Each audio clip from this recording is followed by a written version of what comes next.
Shri head master గారు Srinivasarao sir రావాల్సిన కూర్చున్నాం. మరి అదేవిధంగా మన సీనియర్ ఉపాధ్యాయులైన బాలాజీ గారు సార్ మీరు కూడా కూర్చుంటే ఈ యొక్క కార్యక్రమాన్ని స్టార్ట్ చేద్దాం. అదేవిధంగా సీనియర్ ఉపాధ్యాయులు కోటేశ్వరరావు గారు, మరి అదేవిధంగా మన రవి సార్, పిటి గారు, అదే చాలా సీరియస్ ప్రోగ్రామ్ ఇది. ప్యాంటు పట్టుకొని కూర్చోరాదండి. ప్యాంట్లు ఉంటే ఏమవుతుంది? హరిలాల్ సార్, మరి అందరూ ఉపాధ్యాయులందరూ, కళ్యాణి మేడం మీరు కూడా రావాలి, Subhadra madam, Kalyani madam, Shyamlal sir, sir ఇంకో 2 కుర్చీలు తీసారండి. అరే పిల్లలు కుర్చీలు పట్టు, ఆ బల్ల తీసారండి, వెనకాల కూర్చోబెట్టు సార్, మీరు రావాలి, బల్ల వెనకాల పెట్టు. అరే బల్ల తీసుకురా, ఇక్కడ ఉన్న బల్ల తీసారా, ఇక్కడ ఇక్కడ ఇక్కడ కింద కళ్యాణ్ మేడం, సురేష్ సార్, అదేవిధంగా మన పిఈటి వెంకట్ సార్ అందరూ వచ్చి కూర్చుంటే మనం కార్యక్రమాన్ని స్టార్ట్ చేద్దాం. మన యొక్క ట్రైబల్ ప్రాంతంలో విద్యార్థులు మరి వాళ్ళు చదువుకున్న తర్వాత ఎటువైపు వెళ్ళాలి ఏంటి అనేది తెలియక అయోమయ పరిస్థితుల్లో ఉంటున్నారు. మనకు ఎన్ని ఆటంకాలు వచ్చినా, ఎన్ని అవకతవకలు అడ్డంకులు వచ్చినా కూడా ఎదురేగి మనం ఆ యొక్క కార్యక్రమాన్ని మనం ఏదైతే అనుకున్నామో లక్ష్యాన్ని, ఆ లక్ష్యాన్ని చేరడం కోసం మనం కష్టపడాలి. హెడ్ మాస్టర్ గారు ఈ యొక్క కార్యక్రమాన్ని ప్రారంభించవలసిన కోరుతున్నాం. గుడ్ ఈవినింగ్ అందరికీ.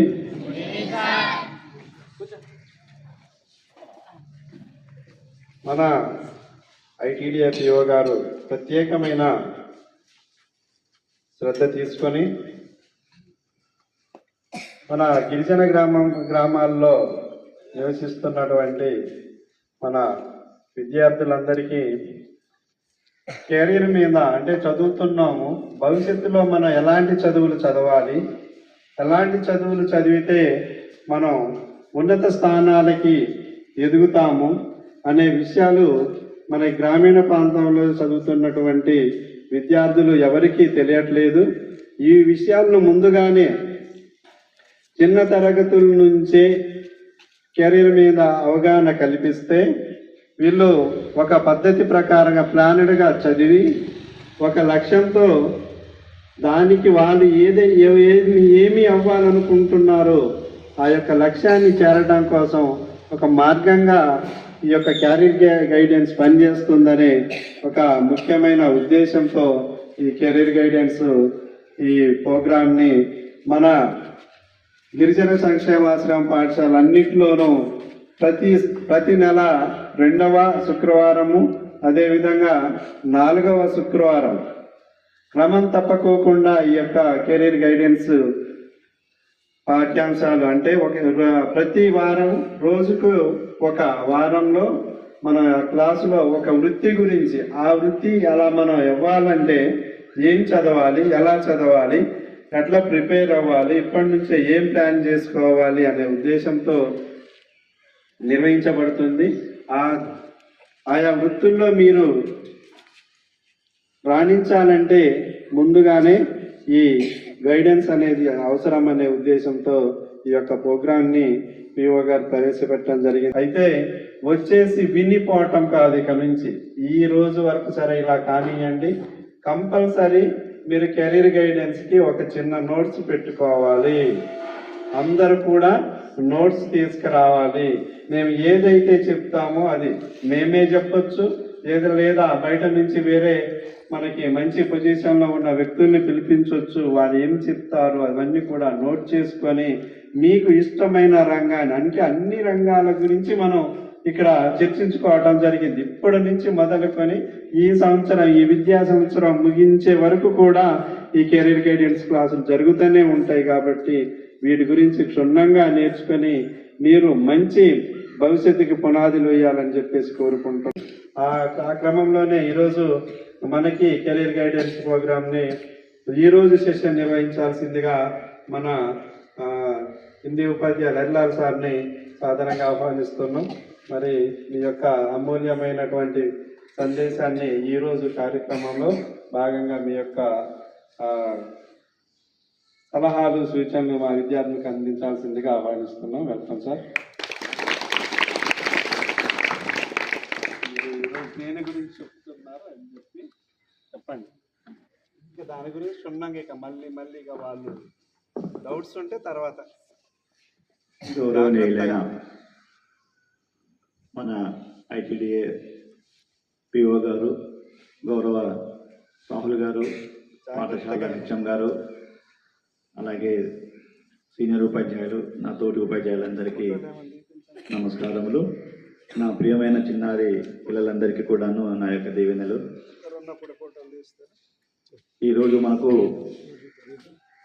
కెరీర్ గైడెన్స్లో భాగంగా ఈరోజు మీకు కొన్ని మంచి విషయాలు చెప్పే అవకాశం వచ్చినందుకు సంతోషం.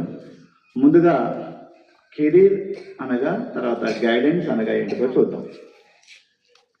అంతకుముందే మనకు వాల్స్ పైన కెరీర్ గైడెన్స్ అవన్నీ మనకి ఏం కావాలో దానికి సంబంధించిన సలహా సూచనలు, ఆఫ్టర్ 10th క్లాస్ ఏం కావాలో ఆ రిక్వైర్మెంట్ సంబంధించింది ఇచ్చారు. దాంతోపాటు కొంతకాలం గడిచిన తర్వాత మనకు ఒక స్పెషల్గా మనల్ని, మన జాతిని, మన జీవితాన్ని దృష్టిలో పెట్టుకొని ఎంతో మహత్తరమైన, ఎంత మహత్యం కలిగి అని చెప్పలేనంతటువంటి ఆ యొక్క నిర్ణయాన్ని తీసుకొని మన జీవితాలు, మన జాతి జీవితాలు, మన గ్రామ జీవితాలు, మన భవిష్యత్తు అంతా కూడా ఎంత గొప్పగా తీర్చిదిద్దాలో అనేటువంటి ఆ ఆశయంతో ఇంత మంచి ప్రోగ్రాం పెట్టినటువంటి మన ప్రభుత్వానికి, మన యొక్క ఆఫీసర్లు, అధికారులందరికీ కూడా పిఓ గారికి మనం దండాలు పెట్టవచ్చు. అయితే కెరీర్ అనగా మార్గదర్శం, గైడెన్స్ అనగా దారి. మరి మనకు మార్గదర్శనం దేనికి కావాలి? జీవితానికి. ఆ జీవితానికి మార్గదర్శనం కోసమే, మన జీవితం భవిష్యత్తు మంచిగా ఉండటం కోసమే మనకు పాఠశాలలు స్థాపించారు.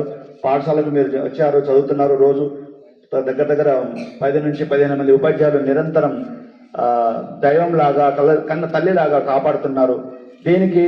మీ కెరీర్ బాగుండాలని, మీకు మంచి దిశానిర్దేశం, జీవితానికి కావాల్సిన దిశానిర్దేశం చేయాలని ఎన్నో లక్షల రూపాయలు ఖర్చు పెట్టి జీతాలు ఇచ్చి ప్రభుత్వం, పిఓ గారు, ప్రభుత్వ అధికారులంతాను, మన ప్రజలంతాను మా అందరికీ మీకు గైడెన్స్, కెరీర్ గైడెన్స్ ఇవ్వడానికి నియమించారు. మీరు ఇప్పటివరకు చాలా బాగా ఈ అవకాశాన్ని వాడుకున్నారు. ఇంకా వాడుకోవాలనే ఉద్దేశంతో స్పెషల్గా ఈ ప్రోగ్రాం పెట్టారని చెప్పేసి తెలుస్తుంది. సో ప్రియమైన పిల్లలారా, అందులో భాగంగా నేను క్రమశిక్షణ, సహజంగా నాకు ప్రతిరోజు నేను పరిశీలించిన దాన్ని బట్టి పిల్లలకి ఏది అవసరమో ఆ అవసరాన్ని అప్పటికప్పుడు పరిశీలించిన దాన్ని బట్టి నేను అప్పటికప్పుడే గంటలు చెబుతూ ఉంటాను. చెబుతున్నప్పుడే నాకు ఏదైనా అనుమానం వస్తే ఆ యొక్క పదాన్ని, సందర్భాన్ని బట్టి మళ్ళీ సబ్జెక్ట్లోనే ఇంకొక సబ్జెక్ట్ అందుకొని ఉంటూ ఉంటాను. మరి సందర్భము ఇంతకుముందు చాలా చెప్పున్నాను. ఈరోజు మీరు ఏదైనా, నాకు కొన్ని తెలుసు కొన్ని తెలియదు. మీరు ఏం కావాలనుకుంటున్నారు, ఏం తెలుసుకోవాలనుకుంటున్నారు చెబితే దాని గురించి నాకు అవగాహన ఉంటే ఖచ్చితంగా మీకు హెల్ప్ చేస్తాను. అలాంటిది మీరు నాకేం చెప్పి హెల్ప్ చేస్తారా? ఆల్రెడీ హెచ్ఎం గారు నాకు ఒక అంశం ఇచ్చారు. దానికి ముందు మీరు ఏదైనా రిక్వైర్మెంట్, మాకు ఇది సార్, ఇది మాకు రిక్వైర్మెంట్గా ఉంది అని మీరు చెబితే నేను ట్రై చేస్తాను. School topper, best student Rakesh Vardhan, do you have any idea? ఏదైనా ఐడియా ఉందా? దాని గురించి తెలుసుకుందాం, దీని గురించి తెలుసుకుందామని. ఇంకా చిన్నపిల్లలు, పెద్ద పిల్లలు, ఇతరులు, రైట్, సంతోషం. ఈలోపు మన నెక్స్ట్ క్లాస్కి మీరు ఏదైనా ఆలోచించి ఉంటే అప్పుడు దాని గురించి మాట్లాడుకుందాం. ఈరోజు క్రమశిక్షణ గురించి మనం ఈ టాపిక్ గురించి మాట్లాడదాం. క్రమశిక్షణ అంటే అందరికీ తెలుసు అనుకుంటాను, పద్ధతిగా ఉండడం. ఏదైతే మనం ఒక పనిని ఉదయం లేచిన దగ్గర నుంచి రాత్రి పడుకునేంత వరకు ప్రతి పనిని కూడాను ఒక క్రమ పద్ధతిలో సిస్టమేటిక్గా నలుగురికి నచ్చే విధంగా చేసేటువంటి ఏదైతే పద్ధతులు ఉంటాయో దానిని క్రమశిక్షణ అనొచ్చు. ఉదయం 8 గంటలు లేవాలి. సహజంగా మన పాఠశాల వాచ్మెన్ గారు ఎగ్జాక్ట్లీ 5 o'clock బెల్ కొడుతున్నారు. ఎందుకు కొడతారు? క్రమశిక్షణ అదొక భాగం. అది వారి బాధ్యత. మీరు బెల్ కొట్టడం వారి బాధ్యత, లేవడం మీ బాధ్యత. మరి ఈ బాధ్యతలో మొదటి భాగం అయినటువంటి లేవడం అనేది మీరు క్రమశిక్షణతో పద్ధతిగా చేస్తున్నారా? మీ బాధ్యతగా భావించి చేస్తున్నారా? ఖచ్చితంగా చేయాలి. నెక్స్ట్, అక్కడి నుంచి ఎందుకు లేచారు? లేచిన దగ్గర నుంచి కొంత పీఈటీ, ఎక్సర్సైజ్, యోగా వగైరా చేయాలి. ఎందుకు చేయాలి? క్రమశిక్షణలో ఇది కూడా ఒక అతి ముఖ్యమైనటువంటి అంశం. పొద్దున లేవగానే దైవాన్ని దర్శించుకొని ఒకసారి స్మరించుకొని మనం మన కార్యక్రమాలకు మనం పాలు పంచుకుంటాం, మొదలు పెడతాం. మరి నెక్స్ట్ ఎక్సర్సైజ్ చేస్తారు, చేసిన తర్వాత అక్కడ నుంచి టైం ప్రకారం డిస్కస్ అవుతారు. అక్కడ ఆ యొక్క ఎక్సర్సైజ్ చేసేటప్పుడు ఏ ఎక్సర్సైజ్ ఎలా చేయాలి, మీరు గురువులు చెప్పేటువంటి, యోగా మాస్టర్ చెప్పేటువంటి, హెచ్ఎం గారు చెప్పేటువంటి విషయాన్ని తూచా తప్పకుండా వన్ బై వన్ అవి ఎలా చేయాలో అలా చేయటం అదొక క్రమశిక్షణ. అదొకటి. ఒక పౌరుడిగా, ఒక విద్యార్థిగా, ఒక కొడుకుగా నువ్వు ఇంట్లో అమ్మ నాన్నతో ఎలా ఉండాలి, అలాగే తల్లిదండ్రులతో ఎలా ఉండాలి, గురువులతో, ఆ తర్వాత ఇంట్లో తల్లిదండ్రులు, బంధువులు, స్కూల్లో గురువులు, తోటి విద్యార్థులు, ఆ తర్వాత మార్కెట్లో, బజార్లలో, ఆఫీసులలో అధికారులతో, పెద్దవాళ్లతో ఎలా ఉండాలో ఇవన్నీ కూడాను నిరంతరం మీకు కావాల్సినంత సమాచారాన్ని అందిస్తూనే ఉన్నాం. వాటిని మీరు ఖచ్చితంగా వాటిని పాటించే క్రమంలో కొద్దిగా ఏమన్నా ఒడిదుడుకులు వచ్చినా, కొంచెం అసౌకర్యంగా ఉన్నా వాటిని ఖచ్చితంగా మిమ్మల్ని ఇతరులు మెచ్చుకునేలాగా శభాష్ అనే మాట ఊరికే రాదు. మీ ప్రవర్తనలో, మీ క్రమశిక్షణలో మాకు 100 మార్క్స్ ఇవ్వాలనేటువంటి ఆ ఫీలింగ్ కలిగినప్పుడు మాత్రమే శభాష్ అని పదాన్ని వాడతాం. అలాగే మీ భుజం తడతాం, అవసరమైతే మీకు షేక్ హ్యాండ్ ఇస్తాం. ఆ తర్వాత అంతకన్నా గొప్పగా ఉంటే మీ క్రమశిక్షణ ₹4 ఇచ్చి మంచి మంచి పుస్తకాలు ఇచ్చి మిమ్మల్ని ఎంకరేజ్ చేస్తాం. సో క్రమశిక్షణ జీవితానికి ఎంత ముఖ్యమైందో, ఎంత అవసరమో వీటిని బాగా గ్రహించి, బాగా తెలుసుకొని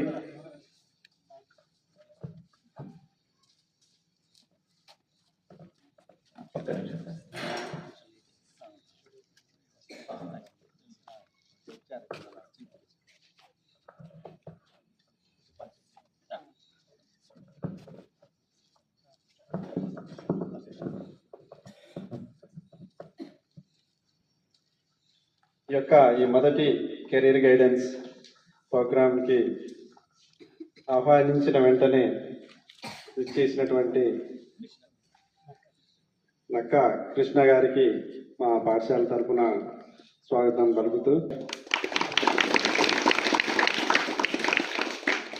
ఈ కార్యక్రమాన్ని మన కృష్ణ గారిని కొనసాగించాల్సిందిగా ఆహ్వానిస్తాము. Thank you, sir. First of all, my sincere thanks to the head of the institute and also the respected teaching staff who are sitting here. So, first of all, I want to say apology for my late. Actually, I am coming from Kerala. Actually, I am doing job over there. I was based in Kerala. So I am coming from my job. So, actually, Sarvesh sir is your teacher. Asked me to present something for their student. So today, part of that I am here. మీకు English కాకపోయినా మన తెలుగు అయినా, హిందీ అయినా, తర్వాత మన own language Koya అయినా, ఏదైనా కూడా నేను మాట్లాడతాను. Okay, first of all let me introduce my self. నా పేరు కృష్ణ. నేను ఇదే మండలం అనమాట. మాది ప్రాపర్ వచ్చేసి ముసల్మడుగు, దుమ్ముగూడెం మండలం. నేను నా విద్యాభ్యాసం వచ్చేసి ప్రైమరీ ఎడ్యుకేషన్ ఆర్లగూడెంలో చదివాను. దాని తర్వాత 10th క్లాస్ వచ్చేసి పర్ణశాలలో చేశాను. దాని తర్వాత ఇంటర్మీడియట్ చర్ల, డిగ్రీ వచ్చేసి భద్రాచలం. నా complete overall my study up to post graduation నేను తెలుగులోనే చేశాను అనమాట. ఇప్పుడు నా క్వాలిఫికేషన్ వచ్చేసి ఎంఏ ఇంగ్లీష్ స్టేషన్ లిటరేచర్, దాని తర్వాత బ్యాచిలర్ ఆఫ్ ఎడ్యుకేషన్. నా కంప్లీట్ ఇప్పటి వరకు నేను 15 years నుంచి ఎన్జిఓస్లో వర్క్ చేస్తున్నాను. ఇంటర్నేషనల్ ఎన్జిఓస్లో వర్క్ చేసిన ఎక్స్పీరియన్స్ నాకుంది. రీసెంట్గా నేను యాక్సెస్ హెల్త్ ఇంటర్నేషనల్ అనే ఆర్గనైజేషన్లో ఒక రీసెర్చ్లో కూడా పార్టిసిపేట్ చేశాను.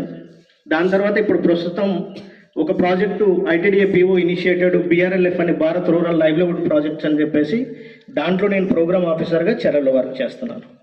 సో ఇది బ్రీఫ్గా నా ఇంట్రడక్షన్.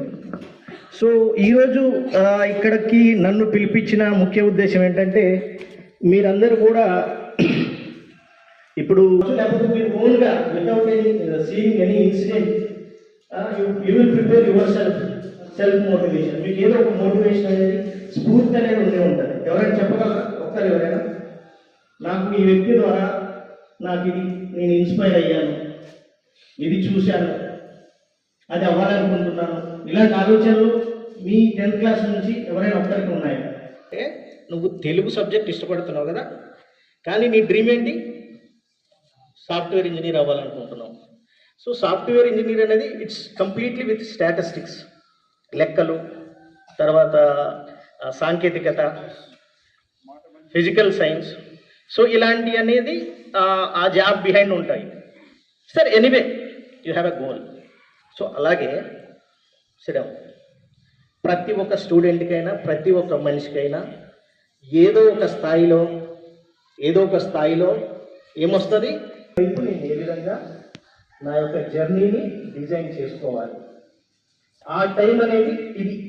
ఇప్పుడు మీరు 10th క్లాస్లో ఉన్నారు కదా, ఆ టైం అనేది ఇది. మీ అందరికి ఒకటే మాట చెప్తున్నాను ఈ సందర్భంగా.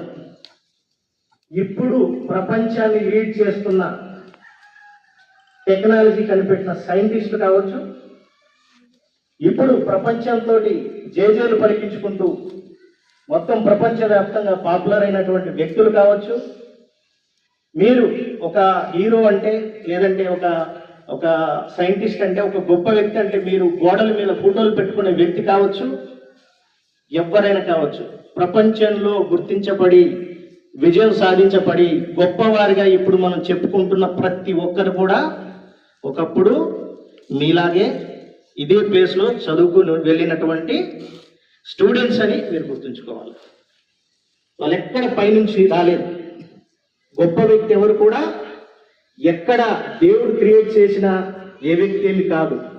స్వయంగా వాళ్ళ గురువుల ద్వారాగా, వాళ్ళ పాఠశాల ద్వారాగా, క్రమశిక్షణ ద్వారాగా, ఇంతకుముందు మీ head of the institute head master గారు చెప్పినట్టు వాళ్ళ నడవడిక ద్వారాగా, వాళ్ళ పట్టుదల ద్వారాగా, వాళ్ళ హార్డ్ వర్క్ ద్వారాగా వాళ్ళు ఎంచుకున్న మార్గంలో వాళ్ళు ఆ యొక్క స్థాయికి చేరుకొని ఈరోజు ప్రపంచంలోనే గొప్ప వ్యక్తులుగా గుర్తించబడుతున్నారు. బస్టర్ డగ్లస్ అనే పేరు విన్నారు మీరు? విని ఉన్నారు. అతను ఒక బాక్సర్. 1990లో బస్టర్ డగ్లస్ అనేది నేషనల్స్ ఆడుతూ ఉన్నాడు. అంతకుముందు చాలా అపజయాలు చూశాడు. అపజయాలు అనేవి ఏంటి? ఓడిపోవటం అంటే ఏంటి? ఓడిపోవటాన్ని చాలా సంతోషంగా స్వీకరించాలి. ఒక ఓటమి 100 ఓటమిలు ఏంటి? రేపు జరిగే పెద్ద విజయానికి నాంది. ఓడిపోతే నీకు ఆ విలువ తెలుస్తుంది. ఓడిపోతే దాని వెనకాల కష్టం తెలుస్తుంది. హై జంప్లో ఫస్ట్ సారి ఇతను స్టేట్కి సెలెక్ట్ అయితే రెండోసారి ఇతను పడిపోతాడు, కూలిపోతాడు. హై జంప్లో ఫస్ట్ ఫెయిల్ అవ్వాలి. ఇక్కడ ఈ లెవెల్లో స్టేట్లో దానికి ఇంకెంత కష్టపడితే, ఎంత ఎఫర్ట్ పెడితే మళ్ళీ నేను హై జంప్లో స్టేట్లో గెలుస్తాననేది అతనికి తెలుస్తుంది ఓడిపోతే. సో ఆ విధంగా డగ్లస్ కూడా స్టేట్ లెవెల్కి వచ్చాడు బాక్సింగ్లో. అప్పుడు హెవీ వెయిట్ ఛాంపియన్షిప్ అనేవి జరుగుతూ ఉన్నాయి. అది 1990 అనమాట. అప్పుడు మైక్ టైసన్ అనే వ్యక్తిని విన్నారు మీరు ఎప్పుడన్నా? If you Google it with the name of Mike Tyson, is a legend in the boxing. So అతను చాలా గొప్ప బాక్సర్. ఆయన్ని చూస్తేనే 1990sలో రింగ్ నుంచి పారిపోతున్నారు బాక్సర్లు. ఆ పోటీకి కొంతకాలం ముందే డగ్లస్ వాళ్ళ అమ్మగారు అనారోగ్యంతో చనిపోయారు. చనిపోతూ ఆవిడ ఒక కోరిక అన్నారు. ఏమని? నా కొడుకుని నేను ఒక ఛాంపియన్గా చూడాలనుకున్నాను, చిన్న విజయాల దగ్గరే ఆగిపోతున్నాడు, మన పరిస్థితులు ఇలా చేస్తున్నాయి, నా కొడుకు ఛాంపియన్గా నేను చూడలేము అనుకోని బాధలో ఆమె వేరే ఆరోగ్య పరిస్థితుల వల్ల చనిపోయింది. ఆ చనిపోయిన తర్వాతనే ఒక 2 నెలల కాలంలోనే ఈ పోటీ రావడం జరిగింది. సమాజానికి అలవాటు కాదు. పడిపోయినోడిని లిఫ్ట్ చేయటం సమాజం ఒక రెస్పాన్సిబిలిటీ అని ఎప్పుడు ఆలోచన. 4-5 పంచులు ఫస్ట్ రౌండ్లోనే పడ్డాయి. ఇంకా పేపర్ వాళ్ళు కానీ వాళ్ళు చాలా ఫోకస్ చేశారు డగ్లస్ మీద. ఆయన ఫేస్ని చాలా నీరసంగా ప్రపంచానికి చూపించారు. Is going to be lose this match. 8 రౌండ్లు ఆడాడు. డగ్లస్ని కొడితే చనిపోయే పరిస్థితి ఉంది. కానీ ఆ టైంలో ఆయన తీసుకున్నది ఒకటే, వాళ్ళమ్మ ఆయన గురించి కన్నటువంటి. కానీ నెక్స్ట్ రౌండ్లో 9వ రౌండ్లో ఇదే మైక్ టైసన్ని దృఢంగా, ఎటువంటి ఫేస్ మీద అంత గాయాలు కూడా లేనటువంటి మైక్ టైసన్ని 9వ రౌండ్లో నాకౌట్ చేశాడు. ఆయన తీసుకున్నది ఏంటంటే, నా శ్వాస, నా ఆబ్జెక్టివ్ ఒకటే, 2. అంటే when I feel that I lose my objective, my life also will end.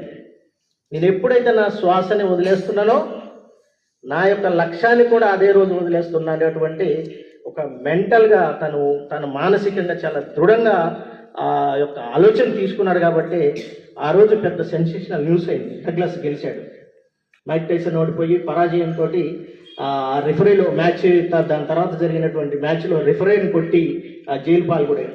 ఎవడైతే ఎమోషన్స్ని కంట్రోల్ చేసుకోలేడో ప్రపంచానికి గొప్ప వ్యక్తిగా గుర్తించబడదు. అది గుర్తుంచుకోండి.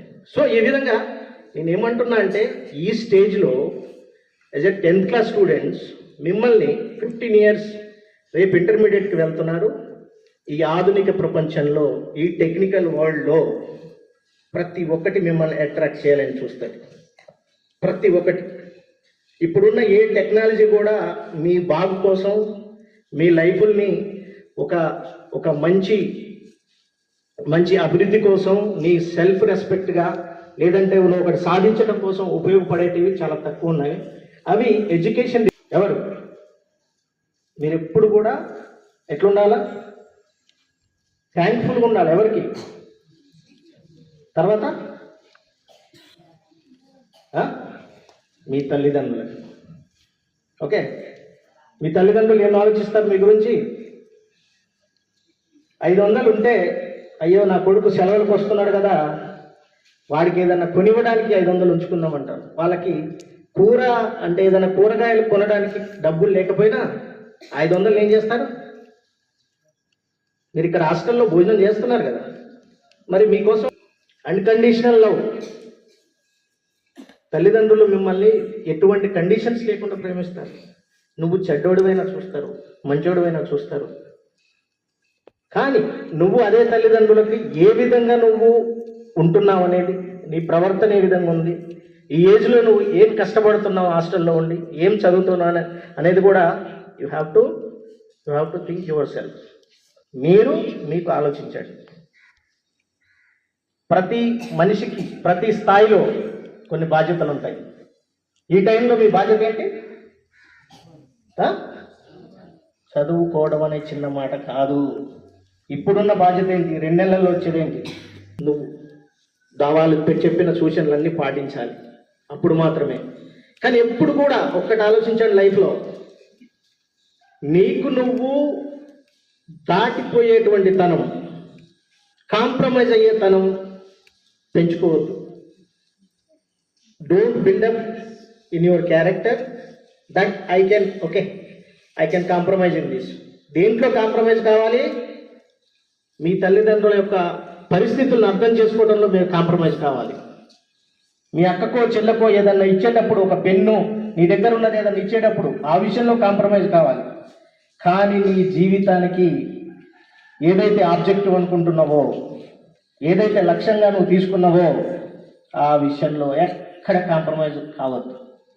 ఎప్పుడైతే if you start doing compromise in your life will go down. నువ్వు మీ తరగతి గదిలో ఉపాధ్యాయుడు చెప్పినప్పుడు నీకేదైనా రాకపోతే దాన్ని అడ్రస్ చేసి వెంబటే మీ గురువు గారిని అడగాల్సిన బాధ్యత నీది. దాన్ని ఆ రోజు నువ్వు దాటేశావు. ఈరోజు సార్ నన్ను అడగలేదు, హిందీ సారు నన్ను లేపుతాడు అనుకున్నాను, నన్ను లేపలేదు, పక్కవాడిని లేపాడు, నేను రాయలేదులే, కానీ ఈరోజు నాకు డే గడిచిపోయింది అనేది మీరు అలవాటు చేసుకుంటే అది టీచర్ని మోసం చేసినట్టు కాదు, మీకు మీరు మోసం చేసుకున్నట్టు. ఏమంటున్నా? అర్థమైందా? ఆ రోజు నువ్వు మా యొక్క ఆహ్వానాన్ని మన్నించి ఇచ్చేసి మా విద్యార్థులకు అమూల్యమైనటువంటి మీ యొక్క సలహాలు ఇచ్చి వారిని లక్ష్యం వైపు నడిపించే విధంగా మీ యొక్క మోటివేషన్ ఉన్నది.